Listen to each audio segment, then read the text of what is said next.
నమస్తే. ఈ లోకంలో చాలా రకాల సిద్ధాంతాలు ఉన్నాయి. ఈ సిద్ధాంతాల్లో తప్పకుండా ఒకటి సత్యం ఉంటుంది. అంటే అన్ని సిద్ధాంతాల లోపల కొంత సత్యం ఉంటుంది, కొంత అసత్యం ఉంటుంది. కానీ అన్ని సత్యాలున్న, అన్ని సత్య సిద్ధాంతాలున్న సాంప్రదాయం ఏంటో మనం వెతకాలి. సత్యాన్ని చెప్పే కంటే అసత్యాన్ని చెప్పే సాంప్రదాయాలు ఎక్కువ ఉన్నాయి. అసలు సత్యం అంటే ఏంది, అసత్యం అంటే ఏంది? సత్యము అంటే ఉన్నది ఉన్నట్టు చెప్పడం, అసత్యము అంటే ఉన్నది ఉన్నట్టు చెప్పకపోవడం. అంటే అన్ని సిద్ధాంతాల లోపల అన్నీ ఉన్నవి ఉన్నట్టు చెప్పే సిద్ధాంతం గల సాంప్రదాయమే అనుసరణీయం. అంటే ఏ సాంప్రదాయంలోనైతే అన్ని విషయాలు ఉన్నది ఉన్నట్టు తెలపడం ఉందో ఆ సాంప్రదాయాన్ని వెతకాలి. ఇక్కడ ఒక మనిషి ఇంకో మనిషిని వ్యతిరేకిస్తున్నాడంటే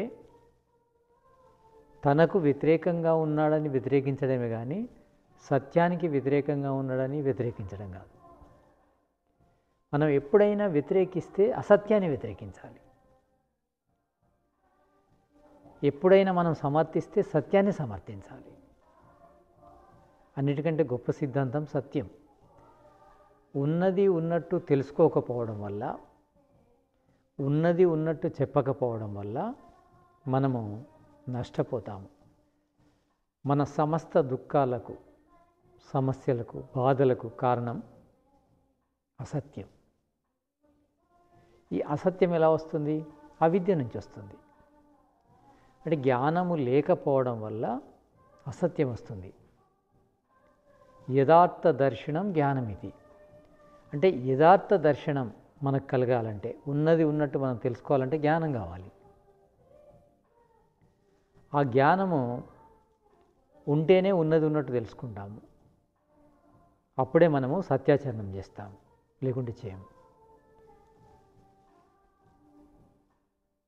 ఎక్కడైనా అబద్ధానికి మధ్యనే పోరాటం జరుగుతుంది. మళ్ళీ అబద్ధమైన విషయంలోనే తాను గెలవాలని అనుకుంటున్నారు. సత్యమేవ జయతి అంటారు, సత్యం జయిస్తుందంటారు. సత్యమే జయిస్తుంది. సత్యాన్ని మన పక్షంలో ఉంచుకుంటే సత్యమే జయిస్తుంది. సత్యం మన పక్షంలో ఉండడం వల్ల మనం జయిస్తాం. ఎప్పుడైనా మనము దేనిని గ్రహించాలంటే సత్యమని తేలిన విషయాన్ని గ్రహించాలి. సత్యాన్ని పూర్తిగా చెప్పే సిద్ధాంతం లేకపోవడము ఈ ప్రపంచం యొక్క దౌర్భాగ్యం. ఏ రెండు వర్గాలను చూసినా రెండు అసత్యాలతో కూడి ఉన్నాయి. అంటే ఈ అసత్యాలు ఎక్కడి నుంచి వచ్చాయి? సత్యము అనేది సమాజంలో దొరకనప్పుడు మనుషులు ఏదో ఒక అసత్యాన్ని పట్టుకుంటారు. అసత్యాలు అనేకం, సత్యం మాత్రం ఒకటే. అసత్య సాంప్రదాయాలు అనేకం ఉంటాయి, సత్య సాంప్రదాయమే ఒకటే ఉంటుంది. సత్యం మనకు అవసరము, సత్యం మనకు సుఖాన్ని ఇస్తుంది. అంతేకాకుండా సత్యమే ఈ సమాజాన్ని సంఘటితం చేస్తుంది. అబద్ధానికి సంఘటితం చేసే శక్తి లేదు. అబద్ధము సంఘటితం చేసినా అది తాత్కాలికంగానే ఉంటుంది. సత్య సిద్ధాంతం మాత్రమే శాశ్వతంగా సంఘటితం చేస్తుంది మనుషులందరినీ. అబద్ధం ఎప్పుడు కలపదు, సత్యమే కలుపుతుంది. అబద్ధము సుఖాన్నివ్వదు, అబద్ధము సమాజాన్ని కలపదు. ఈ మనుషులంతా ఒకే ఆచరణ కలిగి ఉండాలి. ఒకే ఆచరణ మనుషుల మధ్య సంబంధాన్ని పెంచుతుంది. ఒకే రకమైన విధానం అనేది మనుషుల లోపల సంబంధాన్ని దృఢతరం చేస్తుంది. కనుక ఏదో ఒక రకమైన మార్గంలో మనుషులైతే నడవాలి. మరి ఏ మార్గంలో నడవాలి? ఏదైతే సత్యమో ఆ మార్గంలో నడిస్తేనే మంచిది. మనుషులందరూ ఒక మార్గాన్ని పట్టుకొని ఒకటిగా ఉండొచ్చు, కానీ ఆ ఒకటిగా ఉండడం శాశ్వతంగా ఉండలేరు. అబద్ధమనే సాంప్రదాయం ద్వారా ఒకటైన వాళ్ళు ఒకటిగా శాశ్వతంగా ఉండలేరు. అంతేకాకుండా ఆ అబద్ధం అనేది, అబద్ధ సాంప్రదాయం అనేది మనకు ఏమి మేలు చేయదు. కనుక సత్యమేదో తెలుసుకొని, సత్య సిద్ధాంతం ఏదో తెలుసుకొని ఆ సత్యాన్ని అందరూ అనుసరిస్తే వ్యక్తిగతంగా లాభం జరుగుతుంది, సమాజం అంతా సంఘటితమై ఉంటుంది. ఇప్పుడు సత్యం యొక్క ఆవశ్యకత ఎక్కువ ఉంది. ఎందుకంటే ప్రపంచమంతా పూర్తి సత్యమైన సిద్ధాంతంతో లేదు. కొన్ని సత్యం ఉన్నాయి, కొన్ని అసత్యం ఉన్నాయి. కనుక మనుషులను ఒకటి చేయాలంటే పూర్తి సత్యాన్ని, అంటే జ్ఞానయుక్తమైన సిద్ధాంతాన్ని మనం పట్టుకోవాల్సి ఉంటుంది. జ్ఞానం లేకుంటే సత్యం ఉండదు, సత్యము లేకుంటే సుఖం ఉండదు, సంఘటితం ఉండదు. కనుక జ్ఞానం కావాలి. ఈ సంపూర్ణ జ్ఞానాన్ని ఇచ్చే రిసోర్స్ ఏదంటే వేదాలే. ఈశ్వరుడు ఈ జగత్తును నిర్మించడంతో పాటు వేదజ్ఞానాన్ని కూడా ఇచ్చాడు. వేదజ్ఞానం అంటే ఈ జగత్తుకు ఒక మాన్యువల్. అంటే ఈ జగత్తు అంటే ఏంటి, ఈ జగత్తును ఎలా ఉపయోగించుకోవాలి, ఎలా ఉపయోగించుకుంటే మనకు సుఖం లభిస్తుంది అనేది వేదంలో ఉంటుంది. వేదంలో ఉన్న జ్ఞానము బీజ రూపంలో ఉంటుంది. అలాంటి జ్ఞానాన్ని ఋషులు విపులంగా తెలియజేయడం జరిగింది స్మృతుల లోపల. అంటే ఋషి అంటే సమాధి స్థితిని పొందినవాడు. సమాధి స్థితి అంటే మనసు యొక్క అత్యుత్తమ స్థితి, అంటే యథార్థ జ్ఞానాన్ని తెలియజేసే స్థితిని పొందినవాడు ఋషి. వాళ్ళు వేదములో ఉన్న బీజరూపంలో ఉన్న జ్ఞానాన్ని, అంటే బీజరూపంలో ఉన్న జ్ఞానము మంత్రరూపంలో ఉంటుంది. ఆ మంత్రాన్ని ద్రష్టలై, అంటే దర్శించి దాని యొక్క యథార్థ జ్ఞానాన్ని మానవుల కళ్యాణం కోసము ప్రచారం చేశారు. ఎక్కడ కూడా ఋషి గ్రంథాల్లో కానీ వేదంలో కానీ మనుషులను విభజించే పద్ధతి లేదు. వేదం చెప్తుంది సంగచద్వం సంవదద్వం సంవో మనాంసి జానతాం దేవాభాగం యథాపూర్వే సంజానాన ఉపాసతే. మనుషులందరినీ సంగచద్వం కలిసి నడవాలంటుంది, సంవదద్వం కలిసి మాట్లాడాలంటుంది, సంవో మనాంసి జానతాం కలిసి ఆలోచించాలంటుంది.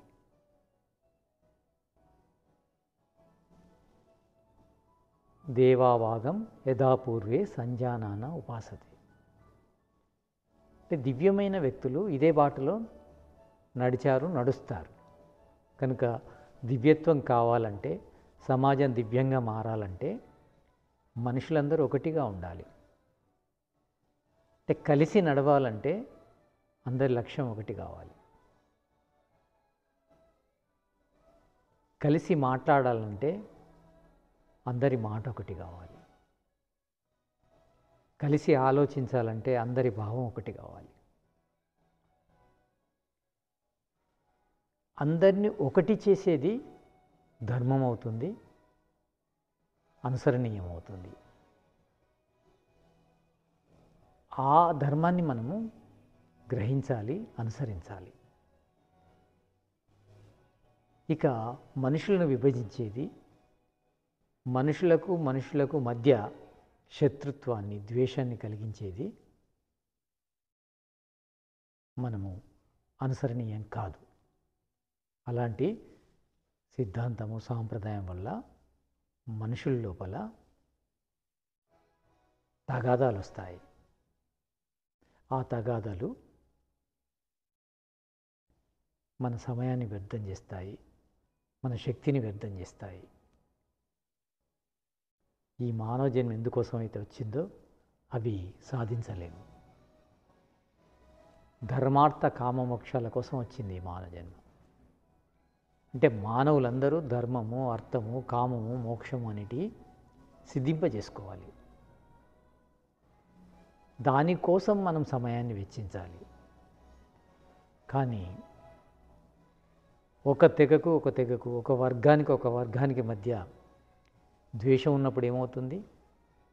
సమయం వ్యర్థం అవుతుంది, ఏమీ సాధించలేరు. సాధించాలంటే ప్రతి మనిషికి మధ్య మంచి సంబంధం ఉండాలి, పరస్పర సహకారం ఉండాలి, ఒకరిని ఒకరు సహాయం చేసే స్థితిని కలిగి ఉండాలి ఒకరికొకరు. ఎప్పుడు అవుతుంది? అందరి సిద్ధాంతం ఒకటైనప్పుడే వాళ్ళ లోపల యూనిటీ వస్తుంది, ఐక్యత వస్తుంది, లేకుంటే రాదు. మనుషుల మధ్య సంబంధము సత్సంబంధం కావాలంటే మనుషులందరి గుణకర్మ స్వభావాలు ఒకటిగా ఉండాలి. ఎవరి గుణకర్మ స్వభావాలు ఒకటిగా ఉంటాయో వాళ్ళు ఒకటిగా ఉంటారు. కనుక అందరి గుణకర్మ స్వభావాలు ఒకటి చేసే సిద్ధాంతమే వేద సిద్ధాంతం. అందరి భావం, అందరి బాట, అందరి లక్ష్యం ఒకటి చేసే సిద్ధాంతము వేదంలో ఉంది. వేదాన్ని అనుసరించిన ఋషి గ్రంథాల్లో ఉంది. ఎక్కడ మత ప్రసక్తి రాదు, కుల ప్రసక్తి రాదు, వర్ణ ప్రసక్తి రాదు. వర్ణాలు ఉన్నాయంటే అది పుట్టుకతోనే కావు. అది యోగ్యతను, సామర్థ్యాన్ని, వ్యక్తిగత ఆసక్తిని బట్టి ఏర్పడతాయి. అలాంటి విధానమే వేదంలో ఉంది. బ్రాహ్మణ వర్ణంలో పుట్టిన వ్యక్తి బ్రాహ్మణుడిగా ఉండాలి అలా ఏం లేదు. అతనిలో బ్రాహ్మణత్వం ఉంటే బ్రాహ్మణుడుగా ఉంటాడు. కానీ బ్రాహ్మణ తల్లిదండ్రులకు పుట్టినంత మాత్రాన బ్రాహ్మణుడు కాడు. అతనిలో బ్రాహ్మణత్వం ఉండాలి, బ్రహ్మత్వం ఉండాలి. అలా ఉంది వేదంలో. క్షత్రియునికి పుట్టిన వ్యక్తి క్షత్రియుడిగా ఉండడు. క్షాత్ర తేజము ఎవరిలో ఉంటుందో వాళ్ళు క్షత్రియులు అవుతారు. ఆ సంతానంలో ఆ తేజం ఉందనుకోండి, క్షత్రియులు అవుతారు. అంటే ఖచ్చితంగా ఈ వర్ణంలో పుట్టిన వ్యక్తి ఇదే వర్ణంలో ఉండాలని ఏం లేదు. వాళ్ళ యోగ్యతను బట్టి, ఆసక్తిని బట్టి మారుతుంటుంది వర్ణం. ఇలాంటిది చెప్పేదే వేద ధర్మం, సనాతన ధర్మం. అంటే మంచి విషయాలను చెప్పేదాన్ని మనం వ్యతిరేకించద్దు. మనుషులందరికీ మేలు చేసేదాన్ని వ్యతిరేకించకూడదు. ధర్మం అంటేనే మన ద్వారా ఇతరులకు నష్టం చేయకుండా ఉండడం, వీలైతే లాభం చేయడం, అది ధర్మం అవుతుంది. ధర్మం అంటే వ్యక్తికి మధ్య సహకారం, సహాయాన్ని పెంచడం అవుతుంది. అది పెంచే విధానమే ధర్మం అవుతుంది. కనుక మనము ఏదైతే సహకారాన్ని సహాయాన్ని పెంచుతుందో ఆ విధానాన్ని మనం అనుసరించాలి. ధర్మం చెప్పేది అదే. ధర్మం చెప్పేది కలపడం గురించి చెప్తుంది, విడగొట్టడం గురించి చెప్పదు. ధర్మము మనిషికి మనిషికి మధ్య ప్రేమను పెంచుతుంది, మనిషికి మనిషికి మధ్య సేవను పెంచుతుంది. కనుక దాన్ని మనం అనుసరించాలి. అబద్ధాలు అనేకం, సత్యం ఒకటే ఉంటుంది. సత్యము ఒకటే ఉంటుంది. ఎవరు చెప్పినా ఎవరు చేసినా సత్యం ఒకటే. అబద్ధాలే అనేకం. ఈ అబద్ధాలను అనుసరిస్తే, అబద్ధాలను అనుసరించే వాళ్ళ ద్వారా తగాదాలు వస్తాయి. ఈ సమాజాన్ని ఒకటి చేయాలి మనం. ఒకటిని సత్య సిద్ధాంతం ద్వారా చేయాలి. అబద్ధ సిద్ధాంతానికి మధ్య పోటీ ఉంటుంది. అంటే దేన్ని ఎంచుకోవాలనేది ఒక సమస్య అవుతుంది. ఎవరైనా సత్యాన్ని ఎంచుకోవడమే సులువు అవుతుంది. అంటే సత్యం ఏదో దాన్ని ఎంచుకోవాలి మనం.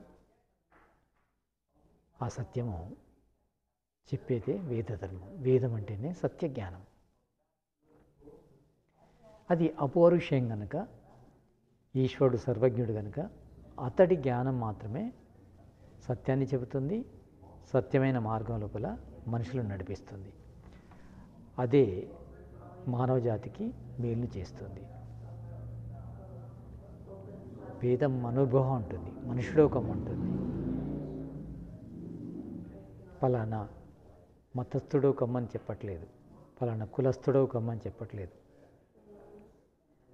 మనిషివి కమ్మంటుంది. ఆ మనిషి కావడం కోసము మానవ ధర్మం ఏంటో మనుస్మృతిలో ఉంది. ధృతి క్షమదమోస్తేయం శౌచం ఇంద్రియ నిగ్రహం ధీరి విద్య సత్యమక్రోధం దశకం ధర్మలక్షణం. మనుస్మృతి లోపల మానవ ధర్మము అంటే ఏంటో ఈ 10 లక్షణాలు చెప్పడం జరిగింది. ఈ 10 లక్షణాలు అంటే ధర్మం, మానవ ధర్మం అవుతుంది. ధృతి ధైర్యంగా ఉండడం, క్షమ ఓర్పు కలిగి ఉండడం, క్షమించడం ఇతరులను. మనకు అన్యాయం చేశారని కక్షలు పెట్టుకోవడం కాదు, శత్రుత్వాన్ని పెంచుకోవడం కాదు, క్షమించి మార్చే ప్రయత్నం చేయడం. ధృతి, క్షమ.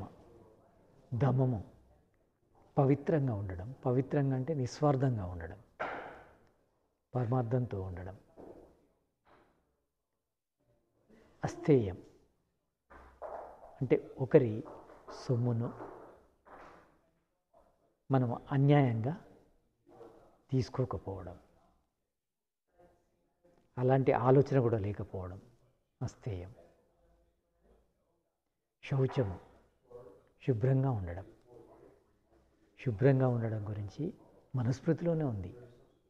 అద్భిర్గాత్రాన్ని శుద్ధ్యంతి మనః సత్యేన శుద్ధ్యతి విద్యుతపోభ్యాం భూతాత్మ బుద్ధిర్జ్ఞానేన శుద్ధ్యతి.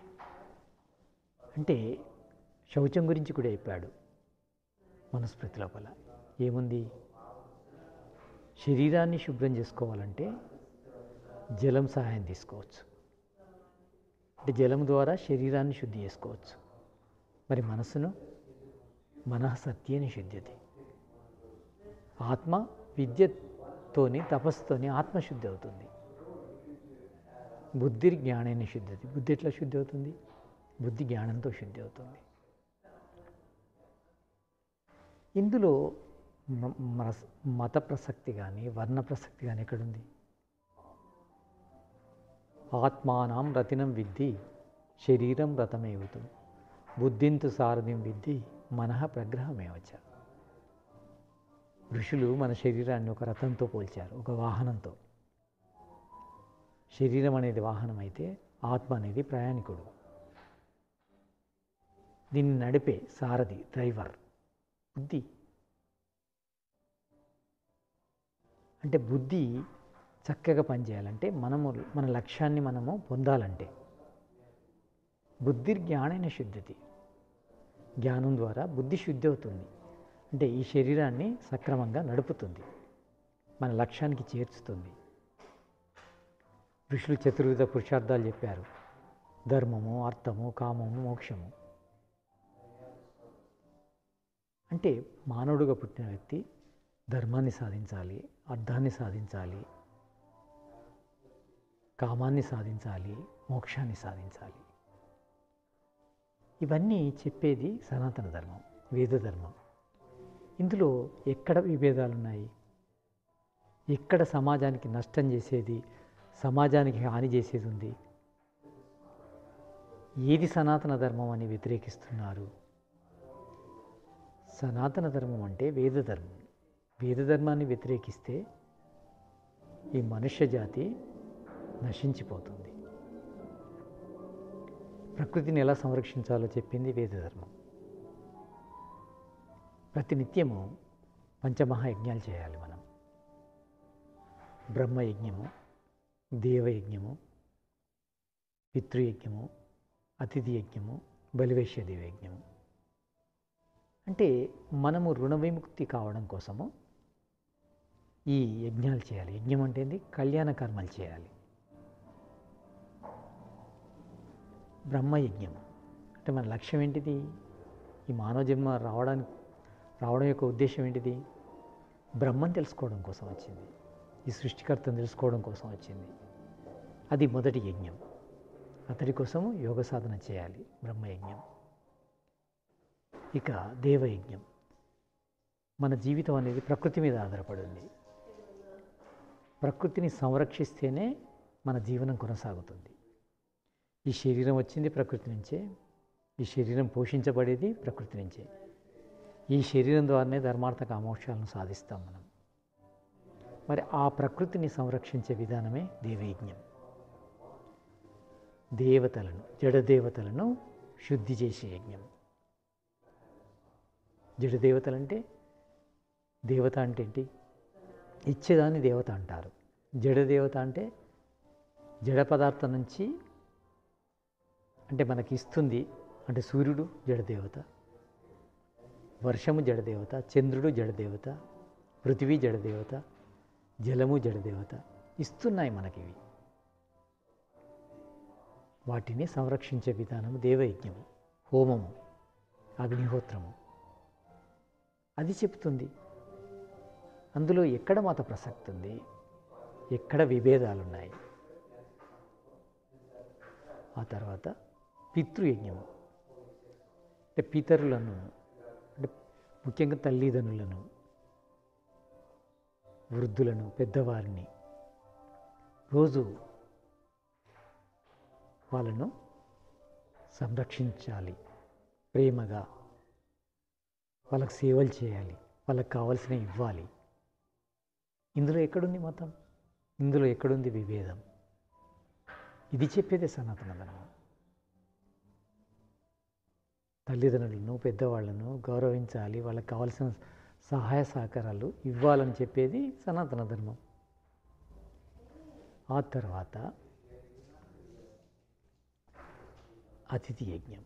అతిథి అంటే తిథి లేకుండా వచ్చేవారు అతిథులు. అతిథులు అంటే మామూలు అతిథులు కావచ్చు, తర్వాత ధర్మాన్ని బోధించే ధార్మికులు కావచ్చు. వాళ్ళు మన ఇంటికి వచ్చినప్పుడు వాళ్ళకి కావాల్సిన ఆదరణ, వాళ్ళకి కావాల్సిన సహాయ సహకారాలు అందించాలి, అన్నపానీయాలు ఇవ్వాలి.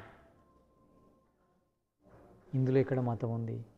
ఎక్కడ విభేదాలు ఉన్నాయి? మంచిది చెప్పేదాన్ని వ్యతిరేకించడము సమాజానికి నష్టం చేస్తుంది.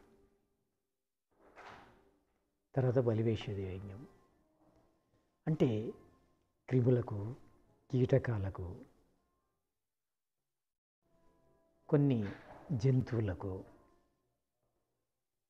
అనాథలకు అంగవైకల్యం ఉన్న వాళ్ళకి, రోగాలతో బాధపడుతున్న వారికి సహాయం చేయాలని ఉంది. అది కూడా ఒక యజ్ఞం కింద చెప్పాడు ఋషి. ఇది ఋషి సంస్కృతి. ఇవన్నీ చేయాలని చెప్పేదే సనాతన ధర్మం. అంటే మనము చిన్న జీవి కూడా హాని చేయకూడదు, లాభమే చేయాలని. మనకు తెలిసో తెలియకో హాని జరిగినప్పుడు దానికి రుణ విముక్తిగా బలివైశ్వదేవ యజ్ఞం చేయాలని చెప్పడం జరిగింది. పంచమహాయజ్ఞాలంటే ఇవే. ఇందులో ఫలానా వర్ణమే చేయాలి అనే అట్లా పక్షపాత ధోరణి లేదు. మనుషులందరూ పంచమహాయజ్ఞాలు చేయాలి, ధర్మార్థ కామోక్షాలను సాధించాలి. దానికోసం కావలసిన జ్ఞానాన్ని ప్రచారం చేసే వ్యవస్థ, వర్గము, వర్ణము, బ్రాహ్మణ వర్ణము. అది ఎవరు చేయగలిగితే వాళ్ళు బ్రాహ్మణులు అవుతారు. మెదడుతో పనిచేసేవారు, మెదడుతో పనిచేసే సామర్థ్యం ఉన్నవాళ్ళు, మెదడుతో పనిచేయాలన్న ఆసక్తి ఉన్నవాళ్ళు బ్రాహ్మణ వర్ణాన్ని స్వీకరించే విధానం ఉంది. ఎవరికైతే బ్రహ్మ అంటే వేదము, బ్రహ్మ అంటే ఈశ్వరుడు, బ్రహ్మ అంటే జ్ఞానము, బ్రహ్మ అంటే వీర్యము ఉంటుందో వాళ్ళు బ్రాహ్మణులు కావచ్చు. అది బ్రాహ్మణ వర్ణము. ఆ బ్రాహ్మణ వర్ణం ఏం చేయాలి? అజ్ఞానాన్ని దూరం చేయాలి. సమాజం నుంచి అజ్ఞానాన్ని దూరం చేసే వర్గం బ్రాహ్మణ వర్ణం. ఎవరు చేస్తే వాళ్ళు బ్రాహ్మణులు. తర్వాత అన్యాయాన్ని దూరం చేసేది క్షత్రియ వర్ణం. అంటే అన్యాయం జరగకుండా మనుషులకు న్యాయం జరిగే విధంగా, ఎంత కష్టపడితే అంత ఫలం వచ్చే విధంగా సరి అయిన న్యాయం చేసేది క్షత్రియ వర్ణం అవుతుంది. తర్వాత అంటే అజ్ఞానాన్ని దూరం చేసేది బ్రాహ్మణ వర్ణము, అన్యాయాన్ని దూరం చేసేది క్షత్రియ వర్ణం. అన్యాయాన్ని దూరం చేసే ఆసక్తి కానీ సామర్థ్యం కానీ ఎవరికి ఉంటే వాళ్ళు క్షత్రియ వర్ణాన్ని స్వీకరించవచ్చు. ఆ తర్వాత వైశ్యవర్ణం. వైశ్యవర్ణం అంటే సమాజాన్ని పోషించేది అంటే వ్యవసాయం ద్వారా కానీ వ్యాపారం ద్వారా కానీ సమాజాన్ని పోషించేది వైశ్యవర్ణం అవుతుంది. దాని ఎడ ఎవరికి తెలివితేటలు ఉంటాయో, ఆసక్తి ఉంటుందో వాళ్ళు క్షత్రియ వర్ణాన్ని స్వీకరించవచ్చు. ఈ 3 రకాల ఆసక్తులు లేనివారు అంటే అజ్ఞానాన్ని దూరం చేయలేని వారు, అన్యాయాన్ని దూరం చేయలేని వారు, అభావాన్ని దూరం చేయలేని వారు మిగతా ఏదైనా పనిని ఎంచుకోవచ్చు. ఈ 3 వర్గాలకు రాని పనులన్నీ కూడా శూద్రవర్ణం కిందకి వస్తాయి. శూద్రవర్ణము అంటే మనకు ఎలాంటి అర్థం వస్తుందంటే ఒక తిట్టులా అనిపిస్తుంది. కాదు, అదొక వర్ణమే. ఎలాగైతే బ్రాహ్మణ వర్ణమో, క్షత్రియ వర్ణమో, వైశ్యవర్ణమో, శూద్రవర్ణం కూడా ఒక వర్ణమే. అంటే వాళ్ళ ఆసక్తి సామర్థ్యాన్ని బట్టి వర్ణాన్ని ఎంచుకొని ఆ వర్ణానికి న్యాయం చేయాలి. అంటే ఏ వర్ణానికి నేను న్యాయం చేయగలనో ఆ వర్ణాన్ని నేను స్వీకరించాలి. అంటే నా సామర్థ్యాన్ని, ఆసక్తిని బట్టి వర్ణాన్ని స్వీకరించే విధానం ఉండేది. అదే వర్ణ వ్యవస్థ. అంటే వర్ణ వ్యవస్థ ధర్మార్థ కామోక్షాల గురించి చెప్పేది, పంచమహాయజ్ఞాల గురించి చెప్పేది, ఆ తర్వాత ఆశ్రమాల గురించి చెప్పేది. బ్రహ్మచర్యాశ్రమం, గృహస్థాశ్రమం, వానప్రస్థాశ్రమం, సన్యాసాశ్రమం. అంటే మనిషి జీవితం లోపల అంటే 100 సంవత్సరాలు బ్రతుకుతాడు అనుకుంటే 25 సంవత్సరాలు బ్రహ్మచర్యం, 25 సంవత్సరాలు గృహస్థం, 25 సంవత్సరాలు వానప్రస్థం, 25 సంవత్సరాలు సన్యాసం. ఆశ్రమాలు చెప్పేది వైదిక ధర్మం, సనాతన ధర్మం. ఆ తర్వాత అంటే మనుషులందరూ ఇవన్నీ ఎందుకు అంటే ఆశ్రమాలు కానీ, వర్ణాలు కానీ, తర్వాత పంచమహాయజ్ఞాలు కానీ ఎందుకు చేయాలంటే ధర్మార్థ కామోక్షాలను సిద్ధింపజేసుకోవడం కోసం. జన్మ యొక్క ఉద్దేశము అదే కనుక దానికోసం మనము ఈ వ్యవస్థను ఏర్పాటు చేసుకున్నాం. దాన్ని అర్థం చేసుకోవాలి. అంటే ఎవరైనా నిజానికి నిస్వార్థపరులైతే, పరమార్థం గలవారైతే సత్య మార్గాన్నే సమర్థిస్తారు. స్వార్థం ఉన్నవాళ్ళు అసత్య మార్గాన్ని సమర్థిస్తారు. అంటే మనము నిస్వార్థపరులం కావాలంటే సత్యాన్ని అనుసరించాలి. సత్యం ఏదో తెలుసుకోవాలి. సత్యము తెలుసుకొని సత్యాన్ని అనుసరించాలి. సత్యము తెలుసుకోనిదే సత్యం అని వాదించకూడదు. సత్యమని నిర్ణయమైన తర్వాతనే ఆ సత్యాన్ని మనము సమర్థించాలి, దాన్ని అందరికీ అందించాలి. అప్పుడు సమాజం బాగుపడుతుంది. సత్య మార్గము లేకుండా ఈ సమాజము, ప్రపంచము బాగుపడవు. అబద్ధ మార్గం ఎప్పుడు సుఖశాంతులను ఇవ్వదు. కనుక సత్య మార్గాన్ని మనము అనుసరించాలి. సత్యాన్ని మనం నిర్ణయించుకోవాలి. శ్రవణ చతుష్టయం అనుంది.